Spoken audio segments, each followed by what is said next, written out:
रावण के पास आते ही क्यों घास का तिनका उठा लेती थी माता सीता।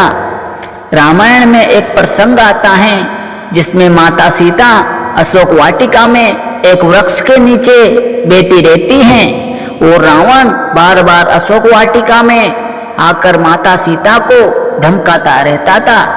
और जब भी लंकापति रावण उनके समीप आने की कोशिश करता था तो माता सीता एक घास का तिनका उठाकर रावण को सावधान करती थी और कहती थी कि वह उनके समीप ना आए, अन्यथा उसका सर्वनाश निश्चित है। बहुत से लोगों को ये पता नहीं होगा कि रावण के आते ही आखिर माता सीता एक घास का तिनका ही क्यों उठाती थी। चलिए आज इस रहस्य से पर्दा उठाते हैं। लंकापति रावण माँ सीता का हरण करके लंका ले गया। लंका पहुंचकर माता सीता के राजभवन में न रहकर अशोक वाटिका में एक बरगद के वृक्ष के नीचे बैठी रहती थी। रावण अपने सैनिकों के साथ बार बार वहां आता और अपनी शक्ति व गुणों का बखान कर माँ सीता जी को प्रभावित करने की कोशिश करता और असफल होने पर माँ सीता को धमकाता था। लेकिन माँ सीता मौन धारण किए चुपचाप बैठी रहती थी। एक बार रावण सीता जी को भ्रमित करने के लिए भगवान श्री राम का वेश धारण कर माँ सीता के पास पहुंच गया। जैसे ही वह माँ सीता के पास पहुंचा उसका मन बदल गया और वो वापस अपने राजमहल में लौट आया।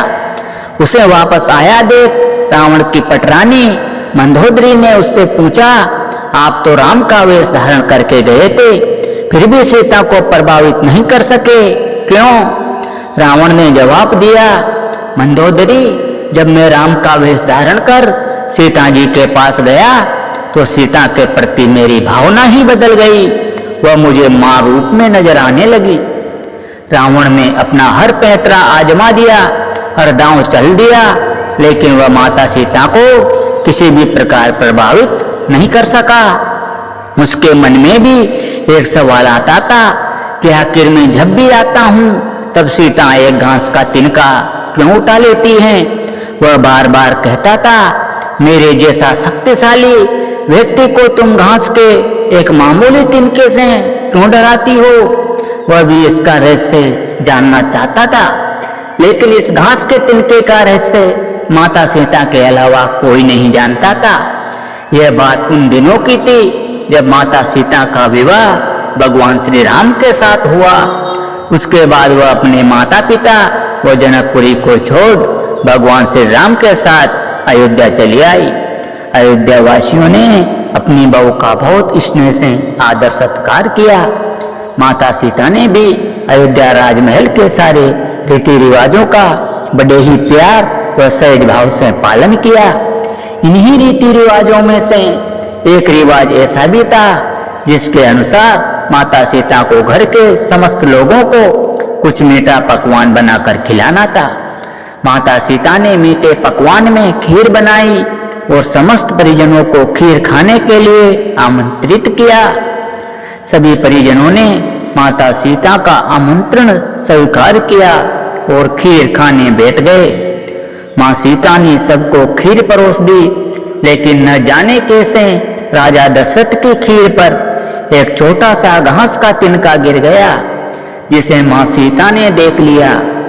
चूंकि वो खीर राजा दशरथ को दे चुकी थी और उन्होंने खीर खाना शुरू कर दिया था, इसलिए अब मर्यादा बस उनके लिए उस तिनके को हाथ से उठाना संभव नहीं था। तभी माँ सीता से दूर से ही उस तिनके को घूर कर देखा और वो तिनका जलकर राख हो गया।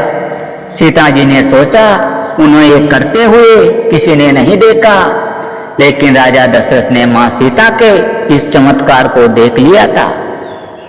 उस वक्त राजा दशरथ चुप रहे, लेकिन कुछ समय बाद उन्होंने सीता जी को अपने कक्ष में बुलवाया और उन्होंने सीता जी को बताया कि आज उन्होंने भोजन के समय उनके चमत्कार को देख लिया था। तब उन्हें सीता जी से कहा, आप साक्षात जगजननी स्वरूपा हैं, लेकिन आप मेरी एक बात हमेशा याद रखना, आपने जिस नज़र से आज उस तिनके को देखा था, उस नजर से आप कभी भी अपने शत्रु को भी मत देखना। बस इसी कारण जब भी रावण माता सीता के सामने आता था तो वो उस घास के तिनके को उठाकर राजा दशरथ की बात को याद कर लेती थी। माता सीता चाहती तो रावण को पल भर में ही त्याग कर सकती थी, लेकिन राजा दशरथ को दिए उस वचन की लाज रखने के कारण वो हमेशा मौन धारण कर लेती थी। दोस्तों, आपको एक कहानी अच्छी लगी हो तो कहानी को लाइक करें, कमेंट करें और चैनल को सब्सक्राइब करें। जय श्री राम।